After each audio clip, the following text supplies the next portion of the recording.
कहानी की शुरुआत हुई एक माँ के अपने बेटे को हनुमान जी की कहानी सुनाने से कि कैसे हनुमान जी आम समझकर सूरज को निकल गए थे और उनको सबक सिखाने के लिए सभी देवताओं ने उनकी शक्तियाँ छीन ली। सीन शिफ्ट हुआ एक फाइट क्लब में जहाँ मंकी का मास्क पहन ये आदमी लड़ रहा था। इसके अपोनेंट किंग कोबरा ने इसे बहुत मारा और ये फाइट जीत ली। मंकी मैन चुपचाप हार का सामना करे वहाँ से निकल गया। इस आदमी का नाम था किड, जिसे अपने बचपन के कुछ फ्लैशबैक्स आ रहे थे।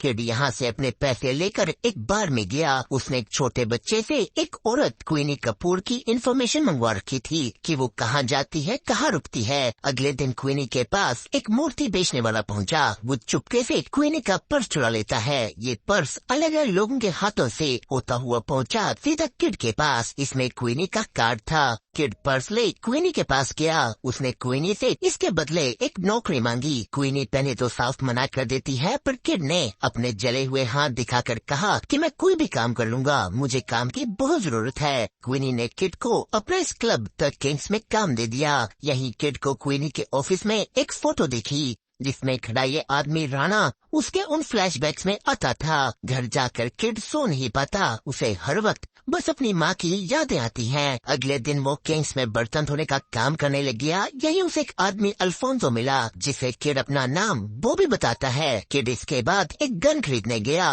उसके पास ज्यादा पैसे नहीं थे तो उसने बस एक छोटी सी रिवॉल्वर खरीदी। रात को क्वीनी और अल्फोंसो की बातें सुन किड को पता लगा कि वो राणा इस वीकेंड यहाँ आने वाला है। किड सीधा अल्फोंसो के पास गया कि मुझे प्लीज वीआईपीज़ को सर्व करने के काम पर लगवा दो, पर अल्फोंसो उसकी बात सुनने को तैयार नहीं था। तो किड ने उसे कहा कि अगर तुम्हें पैसे कमाने हैं तो जाकर इस फाइट क्लब में खान पर पैसा लगाओ, वो जीतने वाला है। फाइट क्लब में ऐसा ही हुआ। मंकी अपने अपोनेंट से बहुत मार खाकर हार जाता है। अल्फोंसो ने किड को प्रमोशन दे दी। यहाँ शहर के बहुत बड़े बड़े लोग आते थे जो खाने की चीजों से ज्यादा अलग अलग टाइप की लड़कियों को करते हैं। किड ने अल्फोंसो से राणा के बारे पूछा। वो इससे भी ऊपर वाले कंपार्टमेंट में आता था। यहाँ किड को एक लड़की सीता दिखी, वो भी यहाँ काम करती है। किड उसके ऊपर से अपना ध्यान नहीं हटा पाता। उसके साथ होती जबरदस्ती देख किड को फिर से अपना बचपन याद आने लगा। हमें दिखा कि उस ऑफिसर राणा ने जबरदस्ती उनकी जमीन हथियाई थी। किड ये सब याद करते हुए अपने आप को संभाल नहीं पाता। वो क्लब से बाहर निकल गया। यहाँ उसे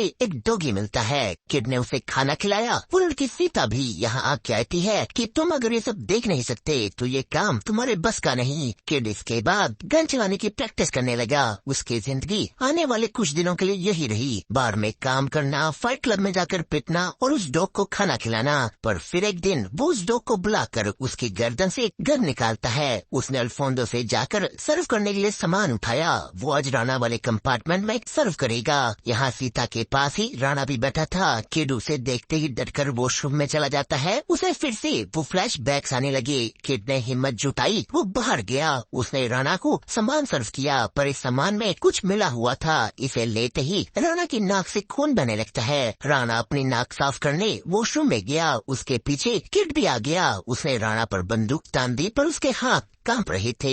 मौके का फायदा उठा राणा ने उसे पकड़ लिया। उन दोनों के बीच हाथापाई होने लगी। गन की आवाज सुन बाहर क्लब में भी हफड़ा दबड़ी मच जाती है। अंदर कभी राणा किड को मार रहा था तो कभी किड राणा को। ऐसा ही काफी देर तक चला। क्लब के लोग बाहर भाग जाते हैं। वॉशरूम के बाहर सिक्योरिटी आ गई। किड के पास भागने के अलावा कोई ऑप्शन नहीं बचता। वो क्लब के सिक्योरिटी को मारकर भागा। उसने अल्फोंसो की गाड़ी उठा ली। वो अल्फोंसो को भी बिठा बाहर भाग निकला। यहाँ उसके पीछे पुलिस लग गई। किड पहले पुलिस की बाइक से बचता है, फिर गाड़ियों से, पर एक बच्ची को बचाने के चक्कर में वो रुक गया और यहीं उसे पुलिस ने ठोक दिया। अल्फोंसो किड को छोड़कर भाग निकलता है। पुलिस ने किड को पकड़ लिया। उसे सीधा होश पुलिस की गाड़ी में आया। किड यहाँ पुलिस वालों को मार गाड़ी से कूदा। वो यहाँ से भाग एक रेड लाइट एरिया में पहुँच जाता है, पर यहाँ का गुंडा उसके पीछे पड़ गया। उन दोनों के बीच फाइट चली। किड के हाथ हथकड़ियों से बंधे हुए थे। वो जैसे ही किसी तरह इस गुंडे को हराता है, वहाँ फिर से पुलिस आ गई। किड फिर भागा। वो छत पर चढ़ जाता है, पर यहाँ उसे हेलीकॉप्टर से गोली मार दी गई। किड एक कंधे नाले में गिर गया। उसे फिर से अपनी माँ की यादें आने लगी कि कैसे वो दोनों जंगल के पास एक घर में रहते थे। तो अभी इस वक्त कुछ लोग उसका इलाज कर रहे हैं। उसके घाव भरे गए। किड को जब होश आया तो वो एक मंदिर के अंदर था। इस आदिशक्ति मंदिर में हिजड़े रहते हैं। उन्हीं ने उसका इलाज किया था। किड जब वहाँ से निकलने लगा,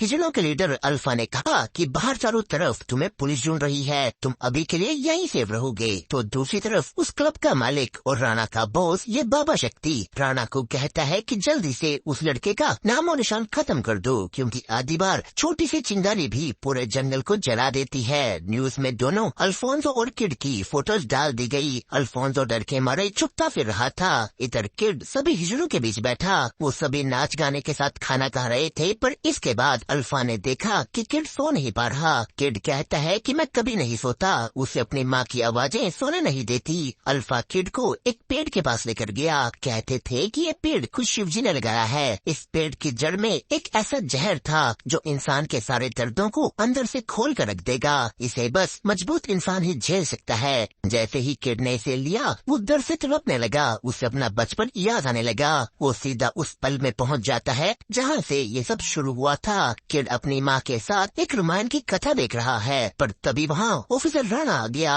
बाबा शक्ति ने उसे सारा एरिया खाली कराने का हुक्म दिया था। उन्होंने पूरे गांव में आग लगा दी। किड की माँ उसे अंदर ले जाकर छुपा देती है। उसने उसे साफ कहा कि चाहे जो हो जाए तुम बस छुपे रहना। वहाँ तभी राणा आ गया। वो किड की माँ के साथ जोर जबरदस्ती करने लगा। किड की माँ ने अपने आप को छुड़वाने के लिए उस पे चाकू से वार किया, तो गुस्से में आकर राणा ने अपने बैल से उसे मारना शुरू कर दिया। वो उसके साथ जबरदस्ती कर आखिर में उसे आग लगा देता है। राणा के जाते ही किड बाहर निकला, पर वो अपनी माँ को बचा नहीं पाता। यही सब करने में उसके हाथ भी जले थे। इस वक्त भी वो रोने लगता है कि मैं अपनी माँ को नहीं बचा पाया। तो अल्फा ने उसे समझाया कि तुम जो कर सकते थे तुमने किया, और ये हाथ एक योद्धा के हैं। अगले दिन से किड लड़ने की प्रैक्टिस करने लगा। यहाँ ये तबले वाला आदमी उसकी प्रैक्टिस में मदद करता है। वो तबला बजाता तो किड मुक्के मारता। ऐसा करते करते दोनों थक गए। तो दूसरी तरफ बाबा शक्ति का एक आदमी इलेक्शन लड़ रहा था। बाबा शक्ति के सपोर्ट से उसका जीतना आसान बन गया, पर ये लोग माइनॉरिटीज के खिलाफ थे। ये मुस्लिम्स को मारते, हिजड़ों को मारते।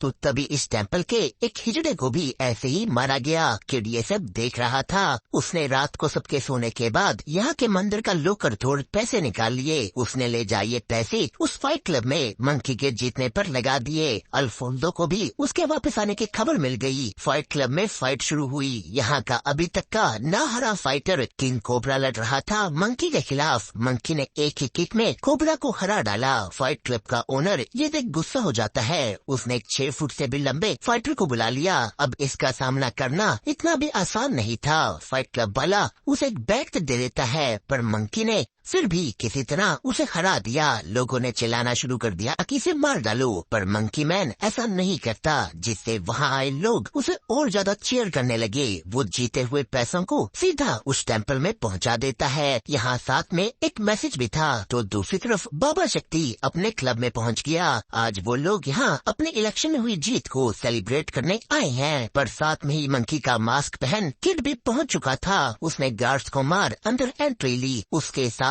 कुछ और लोग भी यहाँ घुसे। उन्होंने भी गार्ड्स को मारना शुरू कर दिया। किड किचन में सभी गार्ड्स को मार वहाँ एक सिलेंडर के पास आग लगा देता है। जैसे ही वो बाहर निकला उसे और गार्ड्स मिले, उसने उन्हें भी मारा। तो ये सिलेंडर फटा और बाहर क्लब में बैठे सभी लोग डर गए। एंट्री हुई किड की, सब लोग क्लब से भागने लगे। किड गार्ड्स का सामना करते हुए राणा तक पहुँचने की कोशिश तो करता है, पर वो लिफ्ट से निकल गया। गार्ड्स किड को चारों तरफ से घेर लेते हैं। तो यहाँ आए वो सभी हिजड़े, वो भी इस जंग के लिए तैयार थे।